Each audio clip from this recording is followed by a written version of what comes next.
back to Sideline Sports, guys.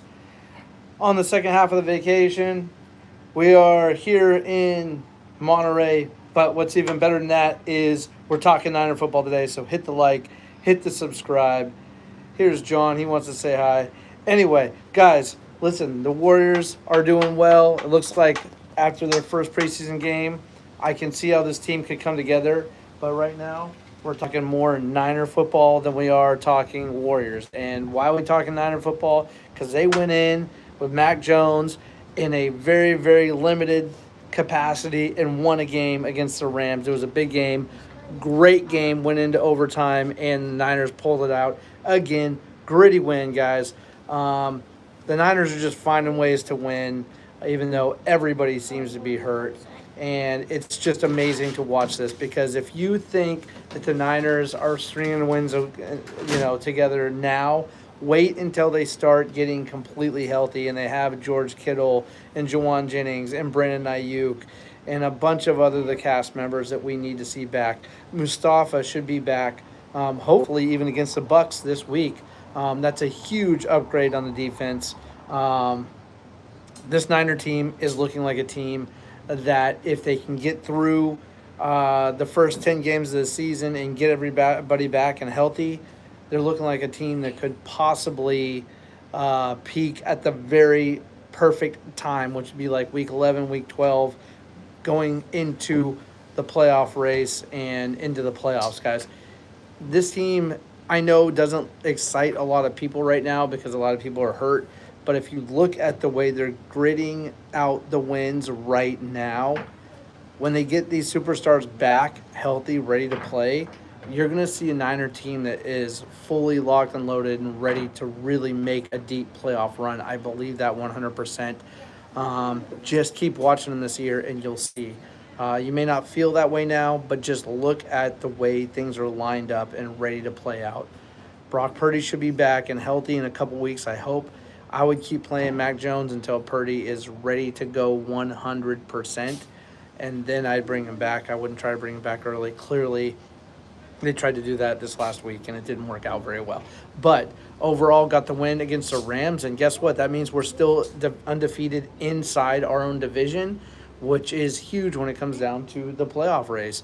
So, guys, the Niners couldn't be doing any better considering the players that they have got on the field right now trying to string together wins.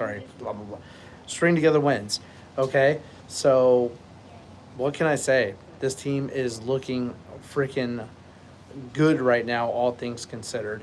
We got the Bucs coming up. That's going to be another tough game.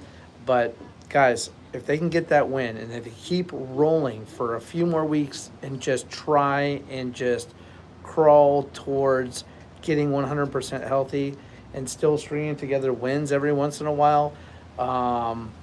It's more than every once in a while right now, right? 4-1. So if they can go even 7-3 in the first 10 games, that is absolutely winning at the highest level with absolutely no resources, basically, guys. This team is shocking me how good these guys are. They're coming out and they're battling every single play for every single inch. It's absolutely exciting to watch, and it might be more fun to watch than if all the starters were in because now you're really seeing what these rookies and these second-year players are all about, and they're not taking a second off, guys. Every single one of these players are battling at every single play, and it's beautiful to watch. It's absolutely amazing to watch.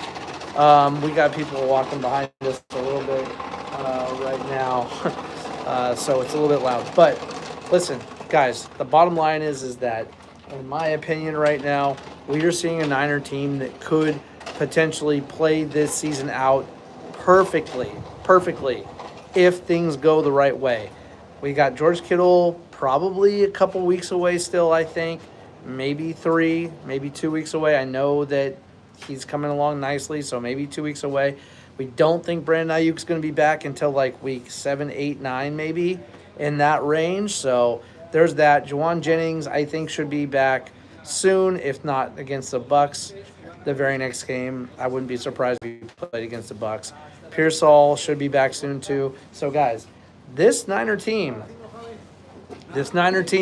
if you can just take a look at the light at the end of the tunnel, if you can take a look at the big picture, the way they're stringing wins together now is absolutely fantastic for their future.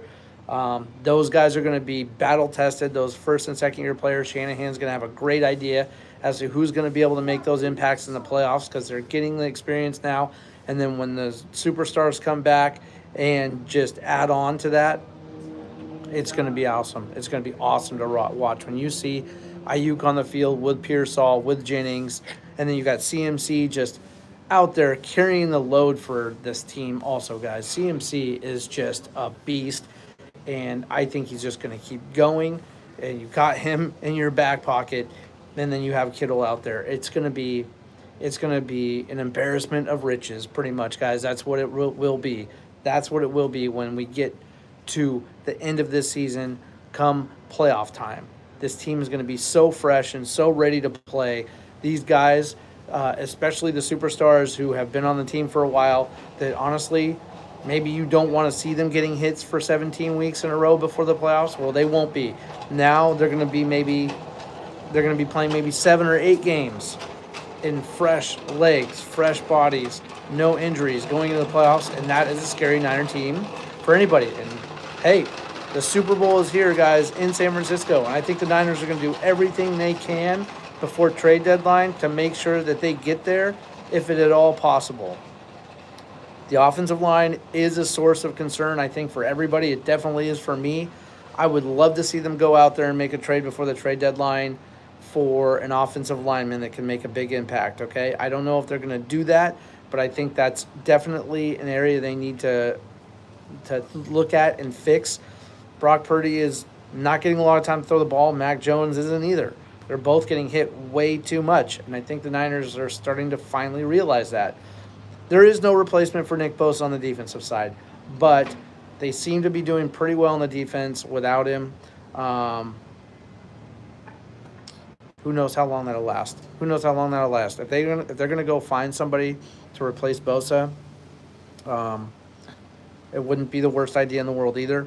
But I can see those two kind of moves being made. Something for the offensive line side and something on the defensive side to replace Bosa for the time being anyway. So anyway, guys, this team is looking awesome. I'm jacked for that win. That win was just amazing. I didn't see it coming. It was exciting, and I think they can keep rolling with that and just keep winning, right? If they lose this game against the Bucs, guys, it's still no big deal. It's not a division game, and they're still going to be 4-2. They're in a good spot right now, guys. A really, really great spot. That Rams win was bigger than I think most people realize. That was a big win. That's going to take pressure off the Niners at the end of the season when it might matter the most. If the Niners are just vying for a playoff spot and they need that one extra win or whatever, they may not need it now. They may have gotten enough wins within the division already to set themselves up for success at the end of the season. But let's see how it goes. I think they're going to win 10 games this year at least, maybe 11 or 12. I do think that they will get to that mark. And I think they're going to be able to roll right into the playoffs and have a good chance at going to the Super Bowl this year. I really do. It may sound crazy, but trust me, it's not, guys. It's not. This team is good. And they're going to keep getting better as long as these first-year guys, second-year guys are out there getting the experience while some of these other veterans are injured. So let's keep watching. Anyway, guys, Sideline Bay Area Sports. I'm your host, Trevor. As usual, hit the like and hit the subscribe. If you have not subscribed to my channel, please do. We love sports over here. We want to keep talking about them. We're going to, whether you guys are all watching or not, because I love talking about it. But I would love for you all to be watching. We're over 10,000 subscribers now. I'm very proud of that. The channel has grown immensely, and I want to keep that going. And we'll do another special episode when we get to 20,000 members. We'll try and see who we can get on the show next. I've talked to Damon Bruce a little bit. I'm hoping I can get him on the show in the next couple weeks. We'll see how that goes, but I'm very excited to get him back on as well. Until then, guys, remember, hard work beats talent when talent don't work. I'll keep working for you. You keep watching the show, and go Niners. Let's go, baby.